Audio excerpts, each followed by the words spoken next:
सोनी।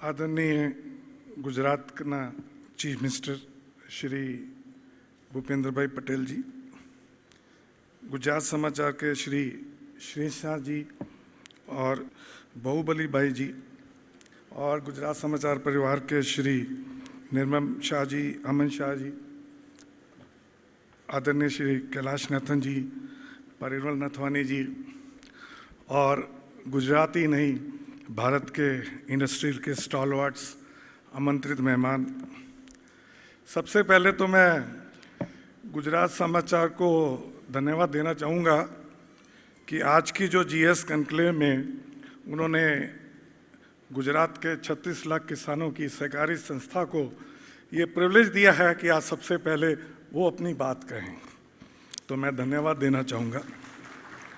और जब मैं अमन शाह जी को सुन रहा था,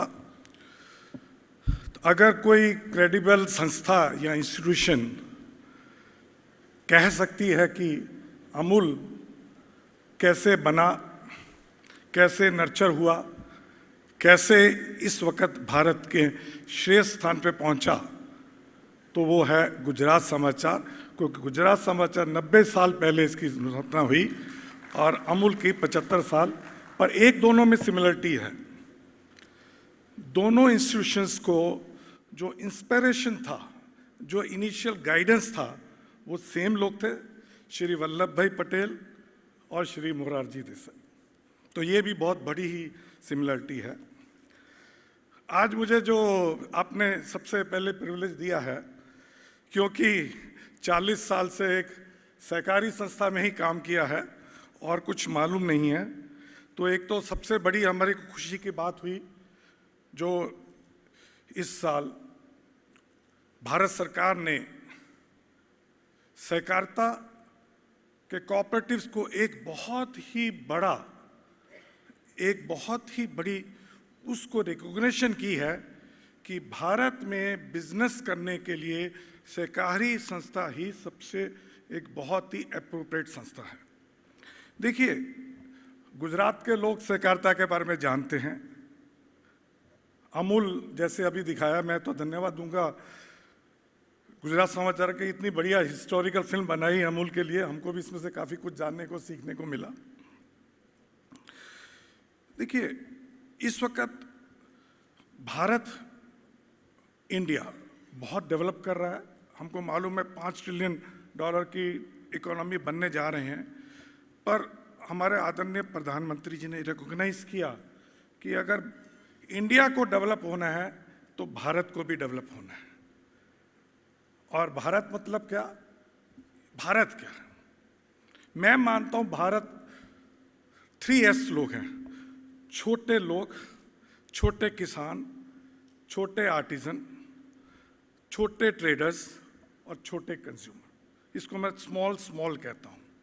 और उनको डेवलप करने के लिए सहकारी संस्था भी एक बहुत ही बड़ा और बहुत ही डिपेंडेबल सोशो इकोनॉमिकल मॉडल है, जो कि एक प्रॉफिटेबल हो सकता है। अमूल, आप जानते हैं, इस वक्त भारत की सबसे बड़ी, मैं बता रहा हूँ, सबसे बड़ी FMCG या फूड कंपनी है। पिछले साल का टर्नओवर 61,000 करोड़ था। इस साल अभी तक 25-30% ग्रोथ आ रही है, और कोई भी मल्टीनेशनल, कोई भी कॉरपोरेट अभी इसके बराबर नहीं है। पर इसकी मालिकी गुजरात के छोटे 36 लाख किसान की है। आज ये नंबर 1 पे जो बनी है, अगर इसके आप कारण ढूंढने जाएं तो क्या है? और वो कारण सिर्फ एक सहकारी संस्था के लिए नहीं, क्योंकि आप इंडस्ट्री से भी बैठे हैं।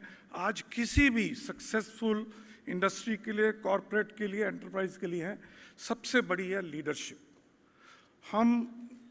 अमूल बहुत लकी था कि इसको बिगिनिंग में जो इसका DNA फॉर्म हुआ, उस वक्त बड़ी selfless, dedicated political leadership Shri Tribhuvandas Patel और उतनी ही committed professional leadership doctor Verghese Kurien मिले, और उस लीडर की वजह से इसका जो वैल्यू सिस्टम और जो DNA बना, जो आज तक कंटिन्यू है।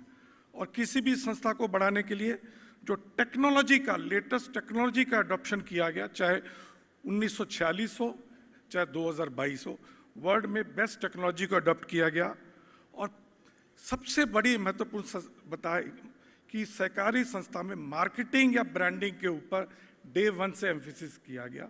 ये अमूल टॉपिकल कैंपेन जो अभी 55-56 साल पुरानी है, पर अमूल ब्रांडिंग की जो कैंपेन थी 65 साल पहले की भी हमारे पास गुजरात समाचार, टाइम्स ऑफ इंडिया के हमारे पास आरओ हैं, उनके मीडिया प्लानर कैसे अमूल उस वक्त ब्रांडिंग करता था। और प्रोफेशनलिज्म, डे 1 से इंडिया के बेस्ट ऑफ प्रोफेशनल्स इसमें एम्प्लॉय किए गए, उनको अट्रैक्ट किया गया, उनको रिटेन किया गया, उनको मोटिवेट किया गया और उनको प्रोटेक्ट। और डॉक्टर वर्गीस कुरियन 1949 में मिशिगन स्टेट यूनिवर्सिटी से मास्टर्स करके आए, और श्री त्रिभुवन दास पटेल जो उस वक्त पॉलिटिकल, उन्होंने उनको रखा। तो आप सोच सकते कितने विजनरी थे उस वक्त के स्टॉलवर्ड्स। अभी आप सोच रहे होंगे कि सहकारिता का, काफ़ी लोगों ने सोचा कि भारत सरकार ने, मोदी साहब ने सहकारिता मंत्रालय बनाया और उसकी जिम्मेवारी भी उनकी कैबिनेट में सबसे इम्पोर्टेंट जो उनके मिनिस्टर थे उनको दी गई, श्री अमित शाह। क्या कारण है? देखिए, इसका एक मैं जो समझता हूँ, क्योंकि 40 साल से जो मैं काम कर रहा हूँ, देखिए भारत में क्या पूरे वर्ल्ड में के टाइप की ग्रोथ हो रही है। कुछ लोग, थोड़े लोग की इनकम बढ़ती जा रही है, जो बीच के या नीचे के लोग हैं उनकी इनकम कम होती जा रही है। और कोऑपरेटिव मॉडल क्या है? देखिए, आज अगर आप देखें कौन से सक्सेसफुल बिजनेस एंटरप्राइज हैं वर्ल्ड में, अमेजॉन, जोमेटो, उबर, ये अगर देखें इनका बिजनेस स्ट्रक्चर क्या है, अगर देखें इसका बिजनेस स्ट्रक्चर कोऑपरेटिव मॉडल ही है। छोटे लोगों की सर्विसेज, रिसोर्सेज, उनके उत्पाद को आपने एग्रीगेट किया, एक टेक्नोलॉजिकल प्लेटफॉर्म दिया, उनको मार्केटिंग एक्सेस दिया, उनको लाखों के बिलियंस कंज्यूमर तक पहुंचाया, लिंकेज किया प्रोडक्शन या रिसोर्सेज का कंज्यूमर के साथ। और कोऑपरेटिव का जो मॉडल है वो यही है कि आप छोटे किसानों, छोटे रिसोर्सेज वालों को, छोटे उत्पादन को आप एग्रीगेट कीजिए, पर वो जो टेक्नोलॉजी का प्लेटफॉर्म है या जो स्ट्रक्चर है उसकी मालिकी वो छोटे लोगों की है। एक्चुअली कोऑपरेटिव एक टाइप की बिजनेस मॉडल ही है। देखिए, आप प्राइवेट होती है, आप पार्टनरशिप होती है, बड़ी बड़ी कंपनीज होती हैं, उसी तरह कोऑपरेटिव एक डिस्टिंक्ट मॉडल है ओनरशिप का, जिसमें सर्विस प्रोवाइडर और रिसोर्स प्रोवाइडर ही उसके मालिक होते हैं। और इसीलिए जो बेनिफिट होता है, जो उसका पूरा प्रॉफिटेबिलिटी का हिस्सा उन सर्विस छोटे छोटे लोगों को मिलता है। उनका ऑब्जेक्टिव डिफरेंस होता है। एक बिजनेस एंटरप्राइज का ऑब्जेक्टिव होता है प्रॉफिट्स, नेचुरली, क्योंकि पैसा लगाया है। पर एक जो सहकारी संस्था का जो बेसिक ऑब्जेक्टिव है, प्रॉफिट तो चाहिए ही चाहिए, पर एक सोशियो इकोनॉमिकल जो सोशल ऑब्जेक्टिव होता है, चाहे गुजरात में जो इस वक्त दूध की जो सहकारी संस्था, उसका है कि 36 लाख लोगों को लाइवलीहुड प्रोवाइड करना। अभी आप सहकारिता में देखें, लोग सोचते हैं सहकारिता मतलब कृषि, एग्रीकल्चर या बैंकिंग या हाउसिंग। नहीं, मेरे ख्याल से जो अभी सहकारिता मंत्रालय बनाया है मोदी साहब ने, इसका पर्पज ये नहीं है कि सिर्फ कृषि या बैंकिंग या इसमें नहीं। अगर आप भारत की इकोनॉमी देखिए, 50% सर्विस, उसके बाद मैन्युफैक्चरिंग, उसके बाद कृषि है। और सबसे ज़्यादा अगर ज़रूरत है इस वक्त सहकारिता की और सबसे बेनिफिट मिल सकता है, वो होता है सर्विस सेक्टर में। आप कोई भी सर्विस सेक्टर ले लीजिए, चाहे टैक्सी ड्राइवर्स का हो, चाहे सिक्योरिटी वालों का हो, चाहे घर में मेड सर्वेंट का हो, चाहे रेस्टोरेंट वालों का हो, सब लोग अगर चाहें तो कोऑपरेटिव मॉडल का, सहकारिता मॉडल का यूज करके भारत को डेवलप कर सकते हैं, छोटे लोगों को। इसलिए मैं कहूँगा कि कम से कम गुजरात को इसके लिए गर्व लेना चाहिए कि उनका जो एक सक्सेसफुल मॉडल सहकारिता का था, उसको भारत सरकार ने रिकॉग्नाइज किया।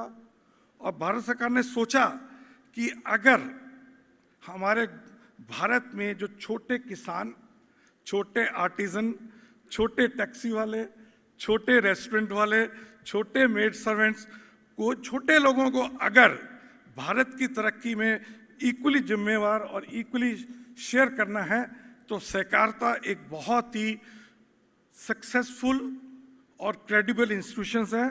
नो डाउट उसको सक्सेसफुल करने के लिए वही 4 चीज़ें चाहिए जो मैंने आपको बताई पहले। Selfless dedicated leadership, latest technology का अडॉप्शन, मार्केटिंग और नो डाउट प्रोफेशनलिज्म।